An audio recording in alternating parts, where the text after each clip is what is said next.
ಇದಕ್ಕೆ ಸಂಬಂಧಪಟ್ಟಂತೆ ಹೆಚ್ಚಿನ ಡೀಟೇಲ್ಸ್ ಅನ್ನು ನೀಡ್ತಾ ಹೋಗ್ತಾರೆ ನಮ್ಮ ಕ್ರೈಮ್ ಬ್ಯೂರೋ ಚೀಫ್ ಸಂದೇಶ್. ಈಗ ಫೋನ್ ಮುಖಾಂತರ ಜಾಯಿನ್ ಆಗಿದ್ದಾರೆ.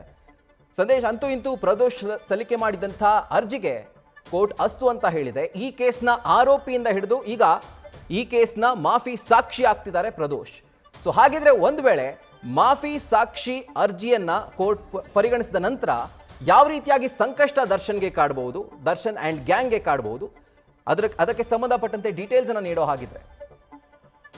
ರಾಹುಲ್, ಈ ಒಂದು ಪ್ರಕರಣದಲ್ಲಿ ಈಗ ದರ್ಶನ್, ಪವಿತ್ರ ಗೌಡ ಸೇರಿದಂತೆ ಬೇರೆ ಆರೋಪಿಗಳಿಗೆ ಈ ಒಂದು ಮಾಫಿ ಸಾಕ್ಷಿ ಅಕ್ಸೆಪ್ಟ್ ಮಾಡಿರೋದೇನಿದೆ ಅಥವಾ ಆ ಅರ್ಜಿಯನ್ನ ಪುರಸ್ಕರಿಸಿರೋದೇನಿದೆ, ಇದು ನಿಜಕ್ಕೂ ಕೂಡ ಆರೋಪಿಗಳಿಗೆ ಸಂಕಷ್ಟ ಎದುರಾದಂತೆ. ಜೊತೆಗೆ ಆರೋಪಿಗಳಿಗೆ ಈಗ ಮುಂದಿನ ಹಂತದಲ್ಲಿ ಅಂದ್ರೆ ಟ್ರಯಲ್ ಸಂದರ್ಭದಲ್ಲಿ ಈಗ ಮಾಫಿ ಸಾಕ್ಷಿ ಹೇಳಿಕೆಯನ್ನ ಕೊಟ್ಟ ನಂತರ ಜೊತೆಯಲ್ಲಿದ್ದಂತ ಓರ್ವ ಆರೋಪಿಯೇ ಅವರ ಬಗ್ಗೆ ಅಂದ್ರೆ ಸಹ ಆರೋಪಿಗಳ ಬಗ್ಗೆ ಸತ್ಯವನ್ನ, ಸಾಕ್ಷಿಯನ್ನ ನುಡಿತಾ ಇರೋದ್ರಿಂದ ಇದು ಈ ಮಾಫಿ ಸಾಕ್ಷಿಗೆ ಒಂದು ತೂಕ ಜಾಸ್ತಿ ಇರುತ್ತೆ. ಜೊತೆಗೆ ಇದು ತುಂಬಾ ಇಂಪಾರ್ಟೆಂಟ್ ಆಗ್ತಾ ಹೋಗುತ್ತೆ. ಅಂದ್ರೆ ಒಂದು ಕೇಸ್ ಅಲ್ಲಿ ಕಂಪ್ಲೀಟ್ ಆಗಿ ಬೇರೆ ಬೇರೆ ಸಾಕ್ಷಿಗಳು ಅಂದ್ರೆ ಡಿಜಿಟಲ್ ಎವಿಡೆನ್ಸ್ ಇರ್ಬೋದು, ಅಥವಾ ಟೆಕ್ನಿಕಲ್ ಎವಿಡೆನ್ಸ್ ಇರ್ಬೋದು, ಅಥವಾ ಸೈಂಟಿಫಿಕಲ್ ಎವಿಡೆನ್ಸ್ ಗಳಾಗಿರ್ಬೋದು, ಸರ್ಕಮ್ಸ್ಟೆನ್ಷಿಯಲ್ ಎವಿಡೆನ್ಸ್ ಗಳಾಗಿರ್ಬೋದು, ಇವೆಲ್ಲವಕ್ಕಿಂತ ಒಂದು ತೂಕ ಜಾಸ್ತಿ ಇರುತ್ತೆ. ಬಿಕಾಸ್ ಆ ಒಂದು ಘಟನೆ ನಡೆದಂತ ಸಂದರ್ಭದಲ್ಲಿ ಕಂಪ್ಲೀಟ್ ಆಗಿ ಆ ಒಂದು ಸಿನಾರಿಯೋ ಏನಿದೆ ಅಂದ್ರೆ ಪಟ್ಟಣಗೆರೆ ಶೆಡ್ಗೆ ಬಂದಂತ ನಂತರದಲ್ಲಿ ಜೊತೆಗೆ ಆ ಬಾಡಿಯನ್ನ ಡಿಸ್ಪೋಸಲ್ ಮಾಡೋವರೆಗೂ ಕೂಡ ಪ್ರದೋಷ್ ಆ ಒಂದು ಸ್ಥಳದಲ್ಲೇ ಇರ್ತಾನೆ. ಜೊತೆಗೆ ಎಲ್ಲವನ್ನೂ ಕೂಡ ಕಣ್ಣಾರೆ ನೋಡಿರ್ತಾನೆ. ಜೊತೆಗೆ ಈ ಹಿಂದೆ ಚಾರ್ಜ್ ಶೀಟ್ ಸಬ್ಮಿಟ್ ಮಾಡುವಂತ ಸಂದರ್ಭದಲ್ಲೂ ಕೂಡ ಪ್ರದೋಷ್ ಸ್ಟೇಟ್ಮೆಂಟ್ ಅನ್ನ ಕೊಟ್ಟಿದ್ದ, ಯಾರ್ಯಾರು ಏನೇನ್ ಮಾಡಿದ್ರು, ಜೊತೆಗೆ ಎಲ್ಲರೂ ಕೂಡ ಅವರವರ ಒಂದು ಸ್ಟೇಟ್ಮೆಂಟ್ ಅನ್ನ ಕೂಡ ಮಾಡಿರ್ತಾರೆ. ಅದಕ್ಕೆ ಸಂಬಂಧಪಟ್ಟಂತ ಸಾಕ್ಷ್ಯಗಳನ್ನು ಕೂಡ ಕಲೆ ಹಾಕಲಾಗಿತ್ತು.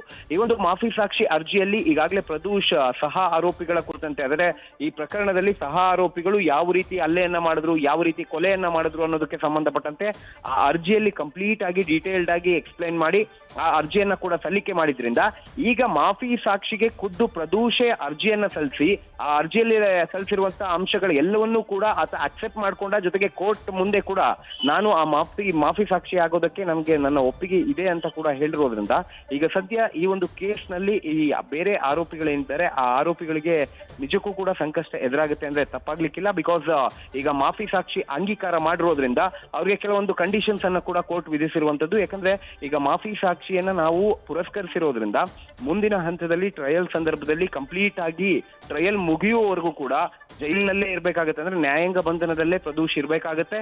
ಈ ಒಂದು ಜಡ್ಜ್ಮೆಂಟ್ ಬರೋವರೆಗೂ ಕೂಡ ನ್ಯಾಯಾಂಗ ಬಂಧನದಲ್ಲೇ ಇರ್ಬೇಕಾಗತ್ತೆ. ಜೊತೆಗೆ ಅದಲ್ಲದೆ ಈ ಸ್ಟೇಟ್ಮೆಂಟ್ ಅನ್ನ ಕೊಡುವಂತ ಸಂದರ್ಭದಲ್ಲಿ ಪ್ರಾಸಿಕ್ಯೂಷನ್ ಪರವಾಗಿ ಅಥವಾ ಸಹ ಆರೋಪಿಗಳು ಏನಿದ್ದಾರೆ ಅವರ ಒಂದು ಪಾತ್ರದ ಕುರಿತಂತೆ ಕಂಪ್ಲೀಟ್ ಆಗಿ ಸತ್ಯಾಂಶವನ್ನ ಹೇಳ್ಬೇಕು. ಒಂದು ವೇಳೆ ಸತ್ಯಾಂಶವನ್ನ ಹೇಳದೇ ಇದ್ರೆ ಆಗ ಪ್ರದೋಷ್ಗೆ ಸಂಕಷ್ಟ ಎದುರಾಗುತ್ತೆ. ಮತ್ತೆ ನಿಮ್ಮನ್ನ ಸಂಪರ್ಕ ಮಾಡ್ತೀನಿ. ಈಗ ಹೈಕೋರ್ಟ್ ನ ಹಿರಿಯ ವಕೀಲರಾಗಿರುವಂತಹ ಸುನಿಲ್ ಕುಮಾರ್ ಅವರಿದ್ದಾರೆ. ಸರ್ ನಮಸ್ತೆ. ನಮಸ್ತೆ. ಈಗಷ್ಟೇ ಜಡ್ಜ್ಮೆಂಟ್ ಬಂದಿದೆ ಅಂದ್ರೆ ಈ ಒಂದು ಮಾಫಿ ಸಾಕ್ಷಿ ಅರ್ಜಿಗೆ ಸಂಬಂಧಪಟ್ಟಂತೆ. ಸೊ ಇನ್ನು ಮುಂದೆಯಿಂದ ಈ ಒಂದು ಪ್ರಕರಣದಲ್ಲಿ, ರೇಣುಕಾಸ್ವಾಮಿ ಕೊಲೆ ಪ್ರಕರಣದಲ್ಲಿ ಪ್ರದೋಷ್ ಮಾಫಿ ಸಾಕ್ಷಿಯಾಗಿ ಮುಂದುವರಿತಾರೆ. ಸೊ ಈ ಒಂದು ಕೇಸ್ನ ಮುಂದಿನ ಹಂತಗಳು ಯಾವ ರೀತಿಯಾಗಿರುತ್ತೆ ಸರ್? ಒಂದು ಸರಿ ಕೋರ್ಟ್ ನಲ್ಲಿ ಮಾಫಿ ಸಾಕ್ಷಿಯಾಗಿ ಅಕ್ಸೆಪ್ಟ್ ಆದ ನಂತರ ಈಗ ಪ್ರದೋಷ್ ಅವರಿಗೆ ನ್ಯಾಯಾಧೀಶರ ಮುಂದೆ 164 ಸ್ಟೇಟ್ಮೆಂಟ್ ಅನ್ನ ಮಾಡಿಸ್ತಾರೆ. ಓಕೆ.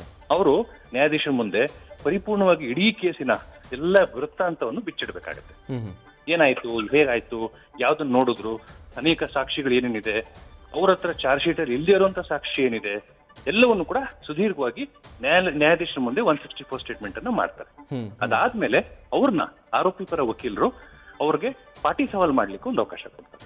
ಆ ಪಾಟಿ ಸವಾಲ್ ಆದ್ಮೇಲೆ ನಿಜವಾಗ್ಲೂ ಇವ್ರು ಸತ್ಯ ಹೇಳ್ತಿದಾರಾ ಅಥವಾ ಇವರು ಆರೋಪದಿಂದ ತಪ್ಪಿಸ್ಕೊಂಡು ಬೇರೆಯವ್ರನ್ನ ಬಲಿಪಶು ಮಾಡ್ಲಿಕ್ಕೆ ಏನಾದ್ರು ಮಾಫಿ ಸಾಕ್ಷಿಗೆ ಅಪ್ಲಿಕೇಶನ್ ಹಾಕಿದಾರಾ ಅಂತ ನ್ಯಾಯಾಲಯ ಪರಿಗಣನೆ ಮಾಡಿ ಆಗ ಇವ್ರನ್ನ ಮಾಫಿ ಸಾಕ್ಷಿ ಅಂತ ಕನ್ಸಿಡರ್ ಮಾಡಿದಾಗ ಇವ್ರು ಯಾವುದೇ ತರ ಶಿಕ್ಷೆ ಕೊಡೋದಿಲ್ಲ. ಇವ್ರನ್ನ ವಿಟ್ನೆಸ್ ಅಂತ ಕನ್ಸಿಡರ್ ಮಾಡಿ ಪ್ರಾಸಿಕ್ಯೂಷನ್ ವಿಟ್ನೆಸ್ ಅಂತ ಮಾಡ್ತಾರೆ. ಓಕೆ. ಸೊ ಈಗ sir defence point of view ಇಂದ ಮಾತಾಡೋ ಹಾಗಿದ್ರೆ ಈಗ ಅಫ್ಕೋರ್ಸ್ ಲೋವರ್ ಕೋರ್ಟ್ ಈಗ ಆರ್ಡರ್ ಕೊಟ್ಟಿರೋದ್ರಿಂದ ಒಂದು ಅಪೀಲ್ ಹೋಗೋದಕ್ಕೆ ಚಾನ್ಸ್ ಅಂತೂ ಇದ್ದೇ ಇರುತ್ತೆ. So defence point of view ಇಂದ ಮುಂದಿನ ನಡೆಗಳೇನಿರಬಹುದು, ಏನೇನು ಆಪ್ಷನ್ಸ್ ಇದಾವೆ ಅಂತ? ಖಂಡಿತ ಡಿಫೆನ್ಸ್ ಅವರು ಕೂಡ ಕೋರ್ಟು ನಮಗೆ ಯಾವುದೇ ತರದ ನಮಗೊಂದು ಅಬ್ಜೆಕ್ಷನ್ ಹಾಕ್ಲಿಕ್ಕೆ ಅವಕಾಶ ಕೊಟ್ಟಿಲ್ಲ ಮತ್ತು ಈ ಸಂದರ್ಭದಲ್ಲಿ ಅವರ ಮಾಫಿ ಸಾಕ್ಷಿ ಅರ್ಜಿಯನ್ನ ಪರಿಗಣನೆ ಮಾಡಿದೆ ಅಂತ ಹೇಳಿ ಹೈಕೋರ್ಟ್ಗೆ ಅಪೀಲ್ ಅನ್ನ ಹಾಕಬಹುದು. ಅಪೀಲ್ ಅಲ್ಲಿ ಏನಂತ ಕೇಳ್ತಾರೆ, ಇವರು ಪೊಲೀಸ್ ಇಲಾಖೆಯಲ್ಲಿ ಪೊಲೀಸ್ ಮುಂದೆ ಕೊಟ್ಟಂತ ಹೇಳಿಕೆ ಬೇರೆ ಇದೆ ಮತ್ತು ಅವರು ಅರೆಸ್ಟ್ ಆದ ಕೊಟ್ಟಂತ ಹೇಳಿಕೆ ಬೇರೆ ಇದೆ. ಮತ್ತು ಈಗ ನ್ಯಾಯಾಲಯದಲ್ಲಿ ಬಂದು ಬೇರೆ ಒಂದು ವ್ಯತಿರಿಕ್ತವಾದಂತಹ ಸ್ಟೇಟ್ಮೆಂಟ್ ಅನ್ನ ಕೊಟ್ಟು ತಮ್ಮನ್ನ ಬಚಾವ್ ಮಾಡ್ಕೊಳ್ಳಿಕ್ಕೋಸ್ಕರ ನಮ್ಮ ಮೇಲೆ ಸುಮ್ಮನೆ ಇಲ್ಲ ಸಲ್ಲದ ಆರೋಪವನ್ನು ಮಾಡಿ ಗುಬೆ ಕೊಡಿಸ್ತಾ ಇದ್ದಾರೆ. ಪ್ರದೋಷ್ ಹೇಳಿರೋ ಎಲ್ಲವೂ ಸ್ಟೇಟ್ಮೆಂಟ್ ಸುಳ್ಳಿದೆ. ಅವರು ತಾವು ಬಚಾವ್ ಮಾಡ್ಕೊಡ್ಲಿಕ್ಕೋಸ್ಕರ ನಮ್ಮನ್ನ ಬಲಿಪಶು ಮಾಡ್ತಿದ್ದಾರೆ. ಹಾಗಾಗಿ ಮಾಫಿ ಸಾಕ್ಷಿ ಅರ್ಜಿಯನ್ನ ತಾವು ಅಕ್ಸೆಪ್ಟ್ ಮಾಡಿರೋ ತಪ್ಪು ಅದನ್ನ ಸೆಟ್ ಅಸೈಡ್ ಮಾಡಿ ಪ್ರದೋಷ್ನು ಕೂಡ ಆರೋಪಿ ರೀತಿಯಲ್ಲಿ ಟ್ರೈ ಮಾಡ್ಲಿಕ್ಕೆ ನೀವು ಲೋವರ್ ಕೋರ್ಟ್ ಆದೇಶ ಕೊಡಿ ಅಂತ ಹೇಳಿ ಹೈಕೋರ್ಟ್ಗೂ ಕೂಡ ಅವ್ರು ಚಾಲೆಂಜ್ ಅನ್ನು ಮಾಡಬಹುದು.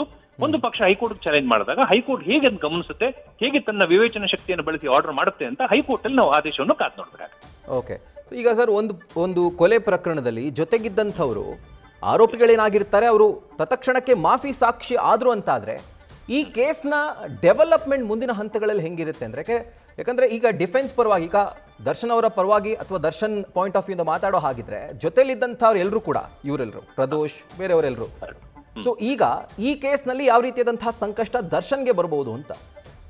ಖಂಡಿತ ನೋಡಿ, ಎಷ್ಟೋ ಸಲ ಕ್ರಿಮಿನಲ್ ಕೇಸ್ಗಳಲ್ಲಿ ಏನಾಗುತ್ತೆ, ನಮಗೆ ಐ ವಿಟ್ನೆಸ್ಗಳು ಬಹಳ ಕಮ್ಮಿ ಇರ್ತಾರೆ. ಎಲ್ಲವೂ ಕೂಡ ಬಹಳಷ್ಟು ಸರ್ಕಮ್ಸ್ಟೆನ್ಷಿಯಲ್ ಎವಿಡೆನ್ಸ್ ಮೇಲೆ ಮಾತ್ರ ಕೇಸನ್ನ ಬಿಲ್ಟ್ ಮಾಡಿರ್ತಾರೆ. ದರ್ಶನ್ ಅವ್ರ ಪ್ರಕರಣದಲ್ಲೂ ಕೂಡ ಒಂದು 2 3 ಜನ ಐ ವಿಟ್ನೆಸ್ ಅಂತ ಐಡೆಂಟಿಫೈ ಮಾಡಿದ್ದಾರೆ ಪೊಲೀಸ್ನವರು. ಬಟ್ ಅವ್ರು ಎಷ್ಟು ಮಟ್ಟಿಗೆ ಕೋರ್ಟ್ಗೆ ಬಂದು ಸಾಕ್ಷಿ ಹೇಳ್ತಾರೆ ಮತ್ತು ಅವ್ರ ಸ್ಟೇಟ್ಮೆಂಟ್ ಮೇಲೆ ನಿಂತು ದರ್ಶನ್ ಅಥವಾ ಇತರರು ಮಾಡಿದ್ದಾರೆ ಅಂತ ಎಷ್ಟು ಮಟ್ಟಿಗೆ ಅವ್ರು ಹೇಳ್ತಾರೆ ಅಂತ ನಾವೆಲ್ಲವೂ ಕೂಡ ಈಗ ಕಾದ್ ನೋಡ್ಬೇಕಾಗುತ್ತೆ. ಒಂದು ಪಕ್ಷ ಅವರೂ ಕೂಡ ಕೋರ್ಟ್ಗೆ ಬಂದು ನಾವು ಐ ವಿಟ್ನೆಸ್ ಅಂತ ಐಡೆಂಟಿಫೈ ಮಾಡಿದ್ದಾರೆ, ಬಟ್ ನಾವು ಐ ವಿಟ್ನೆಸ್ ಅಲ್ಲ, ನಾವಲ್ಲಿ ಇರ್ಲಿಲ್ಲ, ದರ್ಶನ್ ಅವ್ರು ಮಾಡಿಲ್ಲ ಅಂತ ಹೇಳಿಕೆ ಕೊಟ್ಬಿಟ್ರೆ ಆಗ ನ್ಯಾಯಾಧೀಶರಿಗೆ ಬಹಳಷ್ಟು ಕಷ್ಟ ಆಗ್ಬಿಡುತ್ತೆ. ಆ ಸಂದರ್ಭದಲ್ಲಿ ಮಾಫಿ ಸಾಕ್ಷಿ ಅಂತ ಯಾರು ಬರ್ತಾರೋ ಅವರು ಪ್ರಾಸಿಕ್ಯೂಷನ್ ಅವರಿಗೆ ಪ್ರಬಲವಾದಂತ ವಿಟ್ನೆಸ್ ಆಗಿ ನಿಂತ್ಬಿಡ್ತಾರೆ.